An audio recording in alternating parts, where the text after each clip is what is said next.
অর্জুন কুরুক্ষেত্রের মাঠে দাঁড়িয়ে আছেন, তার আত্মা যন্ত্রণাদায়ক এবং তার হৃদয় ভারাক্রান্ত। তার আগে শত্রুসেনা প্রসারিত, উত্তেজনা স্পষ্ট, বর্মের সংঘর্ষ এবং রথের গণ্ডগোল। যুদ্ধের নিঃশ্বাস ভয়ে ও সন্দেহে ভারাক্রান্ত বাতাসের মতো বাতাসে কাটে। তবুও হাজার হাজার যোদ্ধাকে তার বিরোধিতা করার দৃশ্যই তাকে কষ্ট দেয় না। এটি অভ্যন্তরীণ কণ্ঠস্বর, যে ক্রমাগত প্রশ্ন, আমি কি ধার্মিক? আমি কি আমার কাছ থেকে যা আশা করা হয় তা পূরণ করতে প্রস্তুত? আমি কি আমার ধর্মের দাবি অনুসারে চলতে সক্ষম? এই অস্থির নির্বতায় অর্জুন কৃষ্ণ, তার পথপ্রদর্শক, তার প্রভু এবং তার চিরন্তন বন্ধুর দিকে ফিরে যায়। তিনি নম্রতা এবং বিস্ময়ের সাথে বলেন, কি করি আমি, ও মহাদেব? হে প্রভু, আমি কি করব? এই শব্দগুলি একটি সহজ প্রশ্ন না। তারা সবচেয়ে পবিত্র দায়িত্ব নিয়ে অনিশ্চয়তা, ভয় এবং সংঘাত প্রকাশ করে। অর্জুন নিজেকে কর্মের ভয় এবং তা সম্পাদনের প্রয়োজনীয়তার মধ্যে মোড়কে খুঁজে পান। কৃষ্ণ তার অপরিবর্তনীয় উপস্থিতিতে তাকে তিরস্কার করেন না। তিনি তার উপর একটি যান্ত্রিক সমাধান চাপিয়ে না। কর্মণে বিকারস্ত সঙ্গ। আপনার কেবলমাত্র কর্মের অধিকার আছে, তার ফলগুলির উপর কাকনি নাই। কর্মের ফলকে কাকনি আপনার সংযুক্তি হতে দেবেন না এবং নিষ্ক্রিয়তার সাথে সংযুক্ত হবেন না। এই শব্দগুলি যুদ্ধক্ষেত্রের গণ্ডগোলের মধ্যে একটি নীরব ঘণ্টার মতো বেজে ওঠে। মানব আত্মা মুক্তি পায় যখন কর্মটি পুরস্কারের প্রত্যাশা ছাড়াই করা হয়, ফলাফল থেকে বিচ্ছিন্ন এবং শুধুমাত্র কর্মের শুদ্ধতার প্রতি বিশ্বস্ত থাকে। ধর্ম এখানে একটি কঠোর নিয়ম বা একটি আরোপিত কোড না। এটি আলো এবং দিক। এটি এমন শক্তি যা আত্মাকে স্বার্থপর আকাঙ্ক্ষা এবং নিযন্ত্রণের বিভ্রমের বাইরে পরিচালিত করে। দুঃখ, সন্দেহ এবং ভয়ে প্রায়ই ফলাফলের প্রতি আসক্তি থেকে উদ্ভূত হয়। আমাদের দৈনন্দিন জীবনে কতবার আমরা একটি নির্দিষ্ট ফলাফল অর্জনের জন্য নিজেদেরকে নির্যাতন করি, বিশ্বাস করি যে আমাদের সুখ তার অর্জনের উপর নির্ভর করে। বিশ্ব আমাদের প্রত্যাশা অনুযায়ী প্রতিক্রিয়া জানাতে হবে। এই বিভ্রম থেকে আমাদের দুঃখ কতটা উদ্ভূত হয়। ধর্মের পথ শেখায় যে মুক্তি শুরু হয় যখন আমরা সততার সাথে কর্মে নিযুক্ত হই, কিন্তু সেই কর্মের ফলের প্রতি আবেশী সংযুক্তি ছাড়াই। মহাভারত এই অনুচ্ছেদে আমাদের শিক্ষা দেয় যে বিচ্ছিন্ন কর্ম হল অভ্যন্তরীণ শান্তির চাবিকাঠি। অর্জুন কৃষ্ণের উপদেশ অনুসরণ করে একজন যোদ্ধা হিসাবে তার কর্তব্য পরিত্যাগ করেন না, তবে তিনি তার আবেগ বা ভয়ের দাস না হওয়া বেছে নেন। তিনি একটি জীবন্ত উদাহরণ হয়ে ওঠেন যে কর্তব্যের পরিপূর্ণতা, বিচক্ষণতা এবং সচেতনতার সাথে সম্পাদিত হলে শক্তি এবং স্বচ্ছতার দিকে নিয়ে যায়। আপনার নিজের জীবনের প্রতিফলন। খ্যাতির ভারে, স্বীকৃতির আকাঙ্ক্ষা বা নিযন্ত্রণের প্রয়োজনে আপনি কতটি সিদ্ধান্ত নিয়েছেন? আপনার উদ্বেগের কতগুলো শৃঙ্খল তৈরি হয়েছে ফলাফলের প্রতি আপনার সংযুক্তি দ্বারা, এই ভ্রম দ্বারা যে বিশ্ব আপনার ইচ্ছার কাছে নত হতে হবে। ধর্ম আপনাকে মনে করিয়ে দেয় যে অহম যে বাহ্যিক ফল দাবি করে তা হল কারাগার, এবং সেই প্রকৃত স্বাধীনতা নিঃস্বার্থ কর্মের মধ্যে, বিশুদ্ধতা এবং সচেতনতার সাথে করা কাজের মধ্যে। এমনকি বেশিরাও উপনিষদে এই নীতির উপর জোর দিয়েছেন, একহিন্দ্রিয় মার্গে কর্ম করো, কিন্তু আত্মার শুদ্ধি ও মুক্তি লক্ষ্য করো। জগতে আপনার ভূমিকা অনুযায়ী আপনার কর্তব্য করুন, কিন্তু আত্মার পবিত্রতা এবং মুক্তির লক্ষ্য করুন, পার্থিব পুরস্কার না। ক্রিয়া তখন ভক্তির একটি ক্রিয়া, গতিতে দান, দৈনন্দিন জীবনের মাধ্যমে ঐশ্বরিকের সাথে একটি বাস্তবতায় পরিণত হয়। প্রতিটি কাজ, প্রতিটি অঙ্গভঙ্গি, প্রতিটি সিদ্ধান্ত, তা যতই ছোট হোক না কেন, একটি অফার হয়ে যায় যখন এটি ফলাফলের সাথে সংযুক্তি ছাড়াই করা হয়। আপনার কাজ, আপনার মিথস্ক্রিয়া, আপনার দায়িত্ব শুধুমাত্র বাধ্যবাধকতা না, তারা অভ্যন্তরীণ বৃদ্ধির উপকরণ হয়ে ওঠে, সার্বজনীন সত্যের সাথে আপনার হৃদয় ও মনকে সারিবদ্ধ করার উপা। এবং তবুও প্রশ্নটি থেকে যায়, নীরব কিন্তু শক্তিশালী, আপনি কি অর্জুনের মতো আপনার চ্যালেঞ্জের গোলমাল, ইচ্ছা এবং ভয়ের অভ্যন্তরীণ যুদ্ধে দাঁড়াতে এবং সাহস এবং সততার সাথে কাজ করতে পারেন? আপনি কি নিযন্ত্রণের মায়া এবং ব্যর্থতার ভারে ছেড়ে দিতে পারেন? ধর্ম এই সাহসের দাবি করে, শুধু শারীরিক সাহস নয়, আধ্যাত্মিক সাহস, আপনার কর্তব্যের প্রতি বিশ্বস্ত থাকার সাহস, এমনকি যখন পৃথিবী আপনাকে চ্যালেঞ্জ করছে বলে মনে হয়। এটাই কর্তব্য পথের আলো। এটি দ্বন্দ্বের অনুপস্থিতির প্রতিশ্রুতি দেয় না, তবে এটি প্রকাশ করে যে প্রকৃত সংঘাত আমাদের নিজেদের মধ্যেই রয়েছে। এবং যখন আপনি স্পষ্টতার সাথে কাজ করেন, ফলের প্রতি আসক্তি ছাড়াই, আপনার হৃদয় একটি যুদ্ধক্ষেত্রে পরিণত হয় যেখানে শান্তি রাজত্ব করে এবং প্রতিটি কাজ, এমনকি প্রতিকূলতার মধ্যেও, মুক্তির দিকে একটি পদক্ষেপ হয়ে ওঠে। সুতরাং আপনার দৈনন্দিন কর্ম দেখুন। নিজেকে জিজ্ঞাসা করুন, ফলাফলের প্রতি আসক্তি থেকে আপনার কতটা কষ্ট আসে? আপনার কতটা উদ্বেগ এই বিভ্রম থেকে উদ্ভূত হয় যে বিশ্ব আপনার ইচ্ছামত প্রতিক্রিয়া দেখাবে? এবং আপনি আপনার ধর্ম অনুসারে কাজ করে, সার্বজনীন সত্যের প্রতি নিবেদন করে প্রতিটি কাজ করে কতটা শক্তি এবং প্রশান্তি লাভ করতে পারেন? কৃষ্ণ যখন যুদ্ধক্ষেত্র থেকে অর্জুনের সাথে কথা বলেন, তখন তিনি কেবল কর্তব্য বা কৌশল শেখান না। তিনি একটি গভীর সত্য প্রকাশ করেন, যা সময়, ভয় এবং বস্তুজগতের যন্ত্রণাকে অতিক্রম করে, আত্মার অমর প্রকৃতি। না যাইতো নাহাম নবীন্যনে চে চিরন্তন্যনে চে মজহম। আত্মা কখনই জন্মায়নি, এটি কখনো মরেনি, এটি কখনো অস্তিত্বহীন ছিল না, এটি অপরিবর্তনীয় এবং চিরন্তন। এই শব্দগুলি একটি প্রতিধ্বনির মতো অনুরণিত হয় যা যুগের পর যুগ অতিক্রম করে, সরাসরি শ্রোতার হৃদয়ে স্পর্শ করে। আত্মা বাতনায়ন, সৃষ্টি বা ধ্বংস হয় না। এটা কোনো জন্ম, কোনো মৃত্যু, কোনো সীমাবদ্ধতা জানে না। প্রতিটি শ্বাস, প্রতিটি চিন্তা, প্রতিটি আবেগ আমরা অনুভব করি এই চিরন্তন সারাংশের বিশাল সমুদ্রে একটি অস্থায়ী প্রকাশ। ভয়, সন্দেহ, ক্রোধ বা আকাঙ্ক্ষা এই বিশাল সমুদ্রের উপরিভাগের তরঙ্গ মাত্র। তারা কখনই আমাদের সত্তার গভীরতায় পৌঁছায়, নির্ব অপরিবর্তনীয় স্থান যেখানে বিশুদ্ধ চেতনা বাস করে। অর্জুন উদ্বেগ এবং সন্দেহ দ্বারা পঙ্গু, তার ভাই এবং চাচাত ভাইদের যুদ্ধক্ষেত্রে একে অপরের মুখোমুখি হতে প্রস্তুত দেখে। রক্ত, সংঘর্ষ, মৃত্যুর দৃশ্য তার হৃদয়কে নাড়া দেয়। কিন্তু কৃষ্ণ তাকে বাস্তুর বাইরে, মৃতদেহের বাইরে দেখার জন্য আমন্ত্রণ জানান এবং পুনর্জন্ম লাভ করেন। দেহ ধ্বংসশীল, আবেগ ক্ষণস্থায়ী, কিন্তু আত্মা অপরিবর্তনীয়। শরীর এবং ক্ষণস্থায়ী ঘটনাগুলির সাথে শনাক্তকরণ থেকে আমাদের নিজের দৈনন্দিন দুর্ভোগ কতটা উদ্ভূত হয়। এই বিশ্বাস থেকে আমাদের কত ভয়ের উদ্ধাব হয় যে দৈহিক আত্মী আমাদের সত্তার সামগ্রিকতা। ভগবদ্গীতা শিক্ষা দেয় যে আত্মার চিরন্তন প্রকৃতি বোঝা জীবন ও মৃত্যুর প্রতি একজনের দৃষ্টিভঙ্গি পরিবর্তন করে। মহাভারত দেখায় কিভাবে এই জ্ঞান মনকে মুক্ত করে, এমনকি সবচেয়ে তীব্র যন্ত্রণার মুখেও জাগ্রত ঋষি নিজেকে অভিভূত হতে দেন না, কারণ তিনি জানেন যে বাধা শুধুমাত্র রূপকে প্রভাবিত করে, কখনও সত্তার পদার্থকে না। একমাত্র অজ্ঞতাই ক্ষতি এবং ভয়ের বিভ্রম তৈরি করে। ক্ষতির ভয়, মৃত্যুর ভয়, অস্থিরতার মুখে হতাশা, এসব আবেগই আমার চেতনার ওপর আবরণ।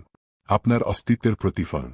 উদ্ভূত প্রতিটি আবেগ, প্রতিটি চিন্তা যা আপনার মনকে কষ্ট দেয়, একটি পরম সত্য নাকি আপনার আত্মার অপরিবর্তনীয় আলোর উপর একটি ছায়া। যখন আপনি বুঝতে পারেন যে গভীর আত্মচিরন্তন, আপনি বিচ্ছিন্নতা এবং স্বচ্ছতার সাথে জীবনের মধ্য দিয়ে নেভিগেট করতে শুরু করেন। পরীক্ষাগুলি আপনাকে আবদ্ধ করা বন্ধ করে দেয়, কারণ তারা প্রকৃত সারমর্মে পৌঁছায় না, যা অপরিবর্তনীয়। ক্রোধ হয়ে ওঠে পর্যবেক্ষণ, ভয় হয়ে ওঠে সচেতনতা, সন্দেহ হয়ে ওঠে প্রশ্নবিদ্যা এবং ইচ্ছা হয়ে ওঠে বিচক্ষণতা। উপনিষদ বলে, আত্মা সর্বত্র আছে, কখনো হারায় না। আত্মা সর্বত্র বিরাজমান, কখনো ধ্বংস হয় না। এটি একটি বিমূর্ততা না, এটি একটি জীবন্ত নীতি। প্রতিটি কর্ম, প্রতিটি শ্বাস, চেতনার প্রতিটি মুহূর্ত এই অমরত্ব উপলব্ধি করার একটি সুযোগ। বাস্তুগত জগতে প্রতিটি বাধা, প্রতিটি ক্ষতি, প্রতিটি বিশ্বাসঘাতকতা আত্মার অনন্তকাল সম্পর্কে একটি পাঠ হয়ে উঠতে পারে, যদি আমরা বিচক্ষণতার সাথে দেখতে পছন্দ করি। এমনকি ভগবদ্গীতায় কৃষ্ণ অর্জুনকে স্মরণ করিয়ে দেন যে যারা আত্মাকে বোঝেন তারা জন্ম ও মৃত্যু দ্বারা প্রভাবিত হয় না। যে ব্যক্তি আত্মার প্রকৃতি জানে সে জন্মমৃত্যুর চক্রে আবদ্ধ হয় না। যে আত্মার প্রকৃত স্বরূপ জানে সে জন্মমৃত্যুর চক্রে আবদ্ধ থাকে না। স্বাধীনতা বাহ্যিক জগৎকে আয়ত্ত করা থেকে আসে না, কিন্তু অন্তর্নিহিত আত্মাকে বোঝা এবং জাগ্রত করে। নিজেকে জিজ্ঞাসা করুন, আপনার সারমর্ম যদি চিরন্তন হয়, তাহলে আপনি কেন ভয় এবং সন্দেহের ছাড়ে ভেসে যাচ্ছেন? কেন আপনি পরিস্থিতিকে আপনার অভ্যন্তরীণ প্রশান্তি নির্ধারণ করতে দেন? আত্মা তার স্বভাবগতভাবে সম্পূর্ণ, অপরিবর্তনীয় এবং নিখুঁত। পরীক্ষাগুলি নিছক আজনা যা আপনার সাময়িক অজ্ঞতা প্রকাশ করে, এবং প্রতিটি চ্যালেঞ্জ এই চিরন্তন সত্যকে স্বীকৃতি দেওয়ার একটি সুযোগ। হিন্দু ঐতিহ্যের ঋষিরা শিক্ষা দেন যে আত্মার জ্ঞান শুধুমাত্র বুদ্ধিভিত্তিক জ্ঞানের মধ্যে সীমাবদ্ধ না। এটি একটি জীবিত অভিজ্ঞতা, হৃদয় এবং চেতনার একটি রূপান্তর। এটি অভ্যন্তরীণ শান্তি নিয়ে আসে, এমনকি যখন বাহ্যিক বিশ্ব বিশৃঙ্খল বলে মনে হয়। ব্যথা বিদ্যমান, কিন্তু তা পরিলক্ষিত হয়, শোষিত হয় না। আবেগ অতিক্রম করে, কিন্তু সচেতন উপস্থিতি অপরিবর্তনীয় থাকে। এটিই প্রকৃত মুক্তি, যা বাস্তব তা স্বীকার করা পরিবর্তন, ক্ষতি বা মৃত্যু দ্বারা স্পর্শ করা যায় না। এইভাবে প্রতিটি শ্বাস, প্রতিটি চিন্তা, প্রতিটি আবেগ উপস্থিতি অনুশীলনের একটি সুযোগ হয়ে ওঠে। জীবনের প্রতিটি মুহূর্ত, জাতি ক্ষণস্থায়ী, অনন্তকালের জানালায় পরিণত হয়। আত্মা কখনো জন্মায় না, মরে না, এটি অদৃশ্য আলো যেখানে সমস্ত বস্তুগত অস্তিত্ব সাময়িকভাবে প্রতিফলিত হয়। এবং এই আলোতে ভাজ দ্রবীভূত হয়, সন্দেহ দূর হয় এবং চেতনা তার আসল স্বাধীনতা ফিরে পা। কৃষ্ণ অর্জুনকে যুদ্ধের হৃদয়ে নিয়ে যান, কিন্তু প্রকৃত যুদ্ধক্ষেত্র কেবল যেখানে সেনাবাহিনীর সংঘর্ষ হয় তা নয়, এটা মনের মধ্যে, চিন্তা এবং আবেগের গণ্ডগোলের মধ্যে যা মানুষের হৃদয়কে আন্দোলিত করে। যোগস্তাপ কুরু কর্মাণি সময়ম শ্যামল। মনে সময়ম স্থির হোক, কর্ম করছে, কিন্তু হৃদয় চেতনায় স্থির। নিজেকে যোগাসনে প্রতিষ্ঠিত করুন, নিয়মানুবর্তিতার সাথে কর্ম অনুশীলন করুন এবং হৃদয় ও মনে স্থির থাকুন। এই শব্দগুলি নিছক প্রযুক্তিগত শিক্ষা না, এগুলি আত্মনিপুণতার উপর একটি কবিতা, অভ্যন্তরীণ প্রভুর সাথে নীরব সাক্ষাতের একটি স্তোত্র। ধ্যান এখানে দুনিয়া থেকে পালানো বা কর্মের ত্যাগ না। এটি হল বিশৃঙ্খলতার মাঝে দাঁড়িয়ে থাকা এবং কেন্দ্রীভূত, অটল, একটি পর্বতের মতো যার শিখর মেঘকে বিদ্ধ করে। প্রতিটি চিন্তা, প্রতিটি আবেগ, প্রতিটি ইচ্ছা সমতলে বাতাসের মতো উঠতে পারে, কিন্তু যোগে নমর করা আত্মা নিজেকে বাজে যেতে দেয় না। আপনার হৃদয়ের হ্রদ যখন এটি শান্ত হয়, সমগ্র আকাশকে প্রতিফলিত করে। চাঁদের প্রতিফলনকারী নদীর মতো প্রশান্ত হৃদয় চিরকালের আজনা হয়ে ওঠে। অর্জুন শিখেছিলেন যে কর্ম এবং ধ্যান বিরোধী না। শরীর কাজ করে, কিন্তু মন থাকে বিশুদ্ধ চেতনা। এই দ্বৈততা, যা প্যারাডক্সিক্যাল বলে মনে হয়, অভ্যন্তরীণ আজতের চাবিকাঠি। জ্ঞানী লোক জগতে কাজ করে, কিন্তু ফল বা আবেগের দ্বারা চিহ্নিত করে না। শরীর চলতে পারে, কথা বলতে পারে, লড়াই করতে পারে, কিন্তু আত্মা থাকে গতিহীন, অক্ষত, আলোকিত। নিজেকে এই প্রশ্নটি করুন, আপনার মনের অশান্তি থেকে আপনার কতটা কষ্টের জন্ম হয়? আপনার কত ভুল এবং অনুশোচনা চিন্তা এবং আবেগের অবিরাম প্রবাহ দ্বারা ভেসে যাওয়া থেকে আসে? উপনিষদে লেখা আছে যে, জাগ্রত মানুষ জগৎকে না দেখে দেখে, শ্রবণ না করে শোনে এবং কর্মে আবদ্ধ না হয়ে কাজ করে। ধ্যান একটি প্রত্যাহার নয়, কিন্তু অভ্যন্তরীণ স্বাধীনতার একটি স্থান। এটা আন্দোলনকে স্বচ্ছতায়, গণ্ডগোলকে আলোতে রূপান্তরিত করে। আপনি যখন সংযুক্তি ছাড়া আপনার চিন্তাভাবনা এবং আবেগগুলি পর্যবেক্ষণ করেন, তখন আপনি একটি স্থির হ্রদে চাঁদের মতো হয়ে যান, গতিহীন, উজ্জ্বল, সম্পূর্ণ। প্রতিটি প্রতিফলন, আপনার হৃদয়ের প্রতিটি কম্পন ঐশ্বরিক আত্মার একটি আজনা হয়ে ওঠে, একটি অনুস্মারক যে অভ্যন্তরীণ মাস্টার সর্বদা উপস্থিত, ধৈর্যশীল এবং নীরব। ভগবদ্গীতা যোগীর মনকে স্থির অগ্নি হিসাবে বর্ণনা করে, ছাদের ভয় বা তাপ দ্বারা গ্রাস করে না। যোগী হৃদয় এবং বিবেকের মধ্যে প্রথিত, ভয় এবং আকাঙ্ক্ষা অতিক্রম করে। প্রতিটি নিঃশ্বাস অনন্তকালের সাথে একটি লিঙ্গ হয়ে ওঠে, প্রতিটি অঙ্গভঙ্গি ঐশ্বরিক শ্রদ্ধার সাথে। এমনকি বাইরের কোলাহলের মধ্যেও দেশি অভ্যন্তরীণ শান্তিতে থাকেন, বাইরে না গিয়ে সবকিছু সাক্ষী হন। নিজেকে জিজ্ঞাসা করুন, আপনার মন এখন কি প্রতিফলিত করে? এটি কি একটি উত্তাল নদী, সন্দেহ এবং ভয়ের বাতাস দ্বারা উত্থিত, নাকি একটি স্থির হ্রদ যেখানে আত্মার আলো সম্পূর্ণরূপে প্রতিফলিত হয়? আপনি যদি অর্জুনের মতো হৃদয়ে নমর করে থাকতে পারেন, বিভ্রান্তি ছাড়াই সত্যকে চিন্তা করতে সক্ষম হন, তাহলে আপনি কতটা কষ্ট থেকে রেহাই পাবেন? কত পছন্দ স্পষ্ট হয়ে যাবে? কতটা অভ্যন্তরীণ শান্তি সহজলভ্য হবে? মহাভারতে অর্জুন শিখেছেন যে সর্বশ্রেষ্ঠ কর্ম হল সচেতনতার সাথে সম্পাদিত আন্দোলনে না। প্রতিটি আন্দোলন, এমনকি সহজতম, তারপর দানের একটি কাজ হয়ে ওঠে। নিঃশ্বাস হয়ে ওঠে উপস্থিতির ছন্দ, হৃৎপিণ্ড হয়ে ওঠে বেদী, আর প্রতিটি চিন্তাই আত্মার আজনা। ধ্যান এবং কর্মের মধ্যে এই সংযোগটি সাধারণ মানুষকে একটি জাগ্রত জিশিতে রূপান্তরিত করে, যা তার অভ্যন্তরীণ আলোনা হারিয়ে বিশ্বকে নেভিগেট করতে সক্ষম হয়। পুরাণ আরও বলে যে যারা তাদের মনকে আযত্ত করে তারা প্রতিটি অভিজ্ঞতায়, প্রতিটি সাক্ষাতে, প্রকৃতির প্রতিটি উপাদানে ঈশ্বরকে দেখেন। জল, আগুন, হাওয়া, এমনকি বেদনায় নীরব শিক্ষক হয়ে ওঠেন। ধ্যান হল দূরত্ব নয়, আত্মার সত্যে নিমজ্জন। যেহেতু হ্রদ চাঁদকে প্রতিফলিত করে, প্রতিটি পরিস্থিতি, যত জটিল বা বেদনাদায়কই হোক না কেন, এমন একটি পৃষ্ঠে পরিণত হতে পারে যার উপর আত্মার আলো জ্বলে। সুতরাং আপনার মন পর্যবেক্ষণ করুন। আকাশ জুড়ে মেঘ পাশ হিসাবে আপনার চিন্তা দেখুন। তারা আসে এবং যায়, কিন্তু আকাশ বিশাল এবং শান্ত থাকে। উদ্ভূত প্রতিটি আবেগ একটি অস্থায়ী অতিথি। প্রতিটি ইচ্ছা বা ভয় একটি ক্ষণস্থায়ী প্রতিফলন। ধ্যান আপনাকে সংযুক্তি ছাড়াই স্বাগত জানাতে, অভ্যন্তরীণ প্রশান্তি না হারিয়ে সচেতনতার সাথে কাজ করতে শেখা।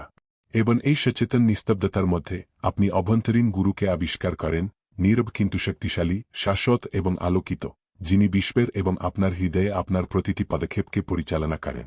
কৃষ্ণ অর্জুনের কাছে তার শিক্ষা অব্যাহত রেখেছেন, একটি মৌলিক নীতির উপর জোর দিয়ে থাকেন, কর্মযোগ বা নিজের কর্মের ফলের দাস না হয়ে অভিনয়ের শিল্প।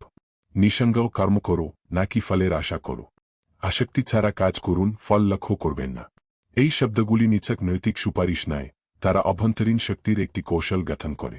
কারণ প্রকৃত শক্তি ফলাফল অর্জনের মধ্যে নয়, কর্মের বিশুদ্ধতা এবং স্থিরতার মধ্যে রয়েছে। সক্রিয় বিচ্ছিন্নতা ত্যাগ না। এটি দুনিয়াতে অংশগ্রহণ বা দায়িত্ব পরিত্যাগ করা অস্বীকার না। বিপরীতে, এটি প্রতিটি ক্রিয়াকে আত্মনিয়ন্ত্রণ এবং বিচক্ষণতার যন্ত্রে রূপান্তরিত করে। আপনি যখন পুরস্কারের ইচ্ছা বা ব্যর্থতার ভারে ছাড়াই কাজ করেন, তখন আপনার ক্রিয়াটি আপনার অভ্যন্তরীণ সারিবদ্ধতার প্রতিফলন হয়ে ওঠে। এটি অহংকার চোখের কাছে অদৃশ্য হয়ে যায়, তবে যারা আত্মার গভীরতাকে বিচক্ষণতার সাথে পর্যবেক্ষণ করে তাদের কাছে দৃশ্যমান। রামায়ণ এই সত্যের একটি জীবন্ত উদাহরণ পেশ করে। রাম তার নির্বাসনে এবং পরীক্ষায়, বিচ্ছেদের বেদনা এবং তাকে ঘিরে থাকা অন্যায় সত্ত্বেও সততা, সাহস এবং অবিচলতার সাথে তার দায়িত্ব পালন করেন। তার কর্ম কখনও অহম দ্বারা অনুপ্রাণিত হয় না, স্বীকৃতির আকাঙ্ক্ষা দ্বারা বা ফলাফলের সাথে সংযুক্তি দ্বারা। তবুও এই একই কাজগুলি কিংবদন্তি হয়ে ওঠে, প্রজন্মকে গঠন করে এবং সমগ্র বিশ্বকে অনুপ্রাণিত করে। পাঠটি পরিষ্কার, বিচ্ছিন্নতা কর্মকে দুর্বল করে না, এটা উন্নীত করে। এটি সহজ অঙ্গভঙ্গিকে জ্ঞান এবং অভ্যন্তরীণ শক্তির শাখে রূপান্তরিত করে। দৈনন্দিন জীবনে আপনার নিজের কাজ পর্যবেক্ষণ করুন। কতজন নিযন্ত্রণের আকাঙ্ক্ষা, ক্ষতির ভয় বা স্বীকৃতির সন্ধানে অনুপ্রাণিত হয়? অধৈর্যতা বা প্রত্যাশার সাথে আপনার কত প্রচেষ্টা? কর্মযোগ আপনাকে সচেতনতার সাথে কাজ করার জন্য আমন্ত্রণ জানায়, ফলাফলের পরিবর্তে প্রতিটি অঙ্গভঙ্গির সততার উপর, প্রতিটি সিদ্ধান্তের সঠিকতার উপর আপনার শক্তিকে ফোকাস করতে। এটি কৌশলগত প্রশিক্ষণ। আপনি উদ্বেগ এবং হতাশা মুক্ত হন, এমনকি যখন পৃথিবী প্রতিকূল মনে হয়। ভগবদ্গীতা জোর দেয় যে বিচ্ছিন্ন ক্রিয়া রূপান্তরের একটি কাজ হয়ে ওঠে, শুধুমাত্র আপনার জন্য নয়, আপনার চারপাশের বিশ্বের জন্য। যখন হৃদয় সংযুক্তি মুক্ত হয়, প্রতিটি পছন্দ স্পষ্ট হয়ে ওঠে, প্রতিটি আন্দোলন সুনির্দিষ্ট হয়ে ওঠে, প্রতিটি শব্দ সত্যের সাথে বেজে ওঠে। এটি কারা প্যাসিভ নয়, এটি ধৈর্য এবং নীরব শক্তির শিল্প। এটা বোঝা যে সত্যিকারের আজত্ব আপনি বাহ্যিকভাবে যা নিয়ন্ত্রণ করেন তার মধ্যে নয়, তবে আপনি যা অভ্যন্তরীণভাবে নিয়ন্ত্রণ করতে দেন না তার মধ্যে। নিজেকে জিজ্ঞাসা করুন, আপনি কি আপনার জীবনে এই কৌশলগত বিচ্ছিন্নতা প্রয়োগ করতে পারেন? আপনি কি তাড়াহুড়ো না করে কাজ করতে পারেন, ফলাফলকে হেরফের করার চেষ্টা না করে, শুধুমাত্র এই কারণে যে কর্মটি সঠিক এবং প্রয়োজনীয়? আপনার অভ্যন্তরীণ দ্বন্দ্বের মধ্যে কতগুলি ক্ষতির ভয় বা অধিকার করার ইচ্ছা থেকে উদ্ভূত হয়? সক্রিয় বিচ্ছিন্নতা আপনাকে এই চাপ থেকে মুক্ত করে এবং আপনাকে এমন একটি অবস্থানে রাখে যেখানে স্পষ্টতা আপনার প্রতিটি সিদ্ধান্তকে গাইড করে। উপনিষদ শিক্ষা দেয় যে ব্যক্তি সংযুক্তি ছাড়া কাজ করে সে অভ্যন্তরীণ স্থিতিশীলতা এবং বিচক্ষণতার অবস্থা অর্জন করে। তার আবেগ তাকে আর প্রাধান্য দেয় না এবং বিশ্বের তার দৃষ্টি স্পষ্ট হয়ে ওঠে। তিনি সূর্যের মতো কাজ করেন, যা তার আলোর নিচে খোলা বা বিবর্ণ ফুলের সাথে সংযুক্তি ছাড়াই জ্বলজ্বল করে। একইভাবে জানি ব্যক্তি তার দায়িত্ব অবিচলতার সাথে পালন করে, তার প্রেরণা হল কাজের বিশুদ্ধতা এবং এটি থেকে সে যে পুরস্কার পেতে পারে তা নয়। মহাভারতে আমরা দেখতে পাই যে বিচ্ছিন্নতা আয়ত্ত করা একটি নিষ্ক্রিয় অবস্থা নয়, বরং একটি কৌশলগত শিল্প। এমনকি তীব্র দ্বন্দ্বের মধ্যেও অর্জুন যখন কৃষ্ণের শিক্ষার উপর ভিত্তি করে অনিশ্চয়তা বা ভয়ে বাধা না দিয়ে নির্ভুলতা এবং সাহসের সাথে কাজ করতে সক্ষম হন। বিচ্ছিন্নতা তার শক্তি হ্রাস করে না, এটিকে বহুগুণ করে, কারণ মন পরিষ্কার থাকে, বিভ্রান্তি থেকে মুক্ত থাকে এবং প্রতিটি পরিস্থিতিতে সত্যকে উপলব্ধি করতে সক্ষম হয়। প্রতিটি বিচ্ছিন্ন ক্রিয়া তখন নীরব শক্তিতে পরিণত হয়।